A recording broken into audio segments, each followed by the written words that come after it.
welcome back to another lesson. Today we're going to be covering Greta Van Fleet's Black Flag Exposition. This will be based off of the one they did on the Lollapalooza performance, which I also covered.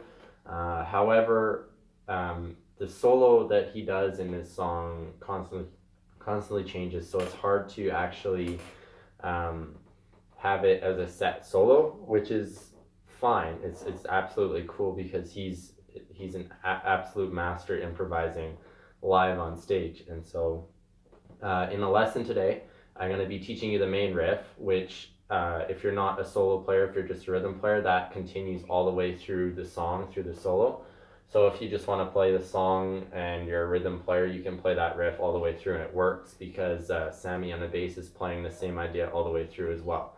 For lead players, I'm going to give you guys some ideas on what to do and the certain pentatonic scales you can use for this, but I won't be teaching the solo exactly note for note because it's just so much to remember and just so much to get absolutely perfect, and it's not the same thing every time. So to be able to know what pentatonic scale you're in and ideas, like I'll be giving you guys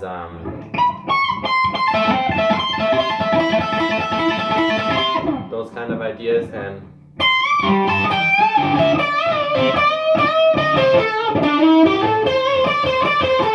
so those kinds of solo ideas that he does repeat every time he does a solo, those are constant. So I'll give you guys basic ideas and pentatonic scales, but it won't be the actual solo. So let's get right into this right now then. For the main riff, it starts in an A minor chord, standard tuning. And for this, you might want to have a guitar with a smaller neck, or obviously if you have big hands, you'll be fine. So A minor chord, so the whole chord, and then a G string and a D string. And then you'll play an open B, and then hammer on, pull off, hammer on again on the first fret, and then play the G string on the second fret. So you're keeping the A minor position the whole time. And then here you're switching A string, your second finger goes to A string, second fret. So that A minor chord stays in, your second finger just moves to one string up. And then you go to a C chord position, but you take off your first finger, so it's an open B string. And then this is an odd F chord because the E string stays open. So instead of playing a full F, it's... So what you have to do here, and this is where having a smaller neck comes in, is you have to reach over the top of the neck and hit the first fret of the E string with your thumb. And then the rest of your fingers, your third finger is on the third fret A string, fourth finger, third fret D string, second finger, second fret G string, and first finger, first fret B string. And then the E is open. So, and then you hammer on and pull up on the first fret of the D string. And then with your third finger, third fret of the D string, second finger on the second fret of the D string, and then second fret of the G string with your first finger, and then fourth fret of the G string, and then you can either go, you can hammer on, pull off from the first fret, second fret G string, or you can just do just a little bend.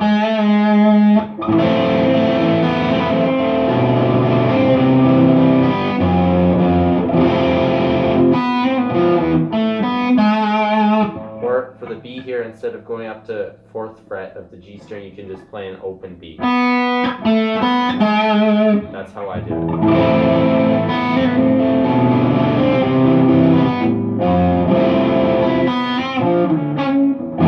Sorry, it's hard to play slow.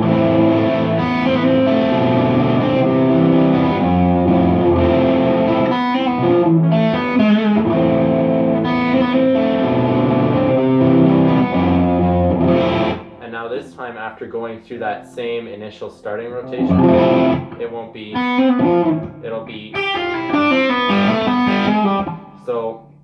this part, there's minimal picking and lots of pull-offs, hammer-ons. So on the E string, you're gonna play the 3rd fret E string, and then pull off the 1st fret, and then pull off to open E. And then same thing on the B string, and then you play an open G, hammer on the 2nd fret, open B, and then hammer on, pull off 1st fret of the G string. So.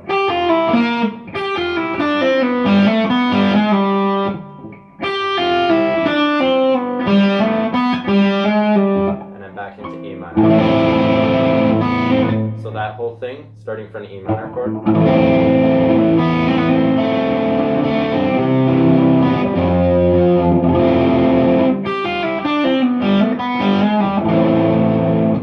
Into the A minor chord again. So this A minor chord part initially stays the same, and then it's the second part of the riff that changes. So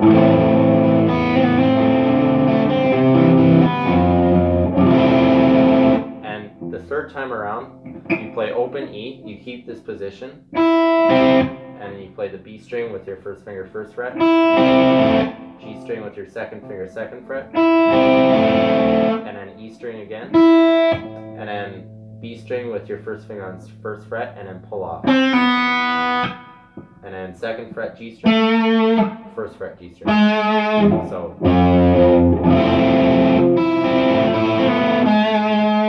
And then back into A minor. So that 3rd chunk together.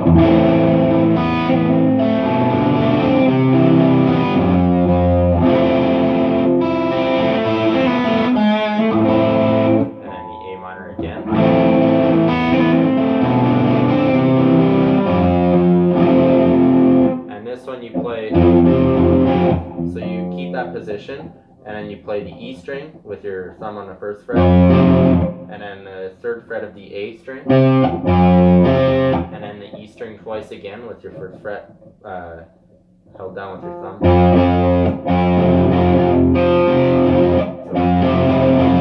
And then you play the D string with your 4th finger on the 3rd fret, and then the A string 3rd fret, and then the E string 1st fret, and then it goes back.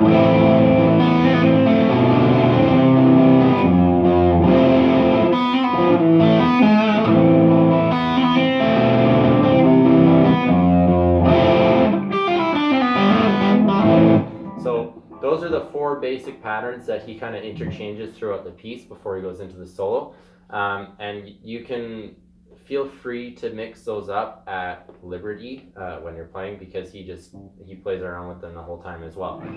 The one other one that he does that is a bit trickier is a very fast pull-up. So that's just between the E string and the B string. So 3rd fret pull off to 1st fret pull off to E, and then 3rd fret pull off on the B string to 1st fret to open B.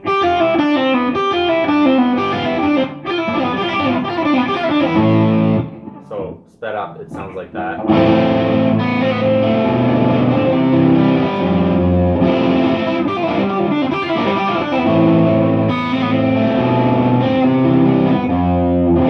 And then he interchanges the other ones all throughout the rest of the piece. So that's the basic idea for the rhythm part of the song. So those can interchange. You can put those in if you're a rhythm guitar player for just playing underneath the solo. And now for the solo part, to go into it, he does like a bend, but also plays the note that he's bending to. So that's on the G string, you do a full bend on the 7th fret, and then you hold your 1st finger on the 5th fret of the B string.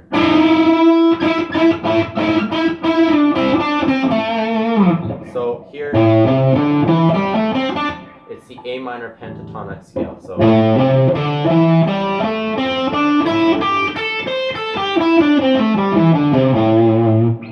and so that's, if you're not familiar with that, I'd suggest searching it up online. Get familiar with your pentatonic scales, because not only pentatonic scales but also blues scales,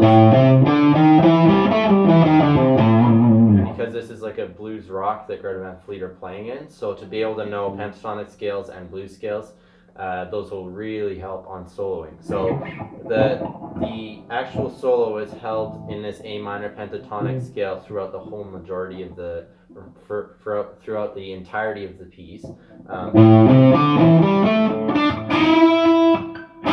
So he's just bending to one of the notes in the A minor pentatonic.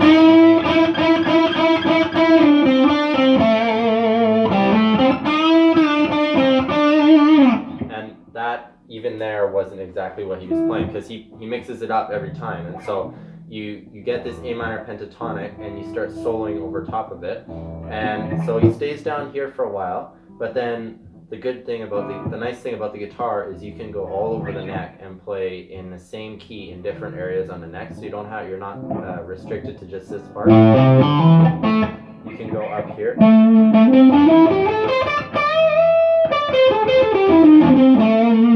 And so there's that part up there, and then there are also different positions for this pentatonic scale.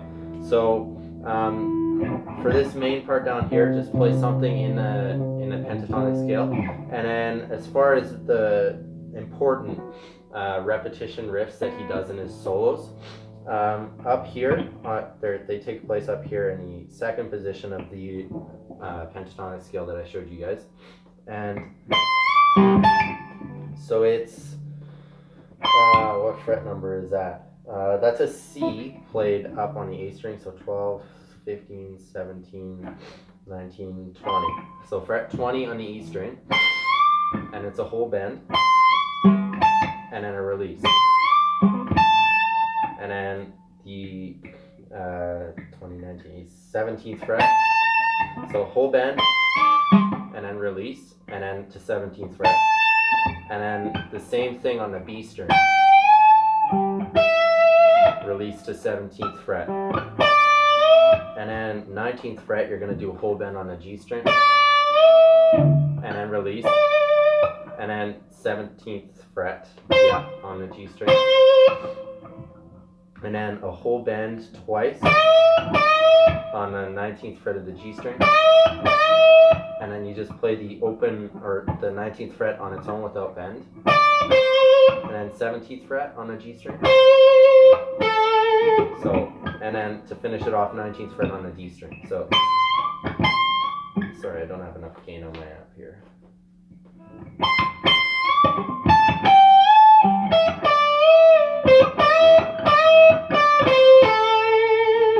And then that's the basic idea of what he does. You can also do that down here.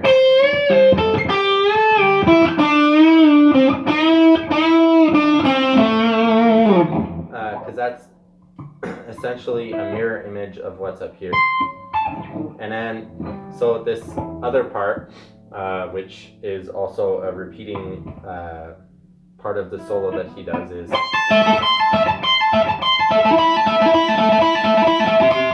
and so for this part, he has his first finger barred on the 17th fret on the E string and B string, and then he is playing the 20th fret on the E string with his third finger, and then a pull off.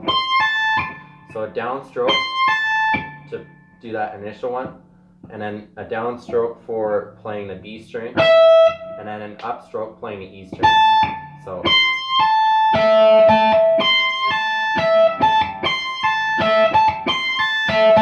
you get that down, down, up, down, down, up, and then you got the pull off in between.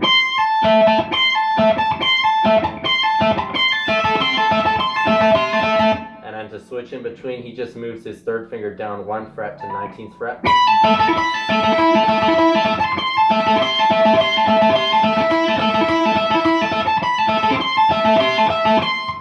And so that's essentially the basic idea of that. And for the last part of that little riff, he goes downstroke with the same pull off, and then upstroke with the B string, and you're just alternating back and forth in triplets now.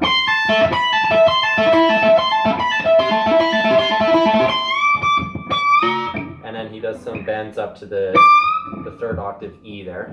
And then goes back to.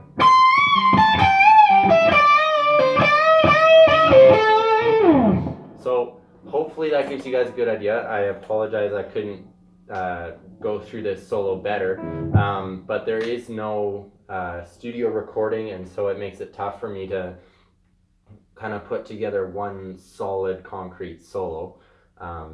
But I think it's very beneficial to be able to kind of create your own solo and comp over top of a piece like this, which is good because there aren't a whole lot of chord changes throughout the solo, so it makes it easier on a guitar player to be able to solo over top of it, because you don't have to think as much about going through different chord changes and keys and what notes you can and can't use. You just have these positions and you work around them, and then you create little riffs like Jake has, which is similar to the Sultans of Swing lick, this one. It's like the end of Sultans of Swing. It's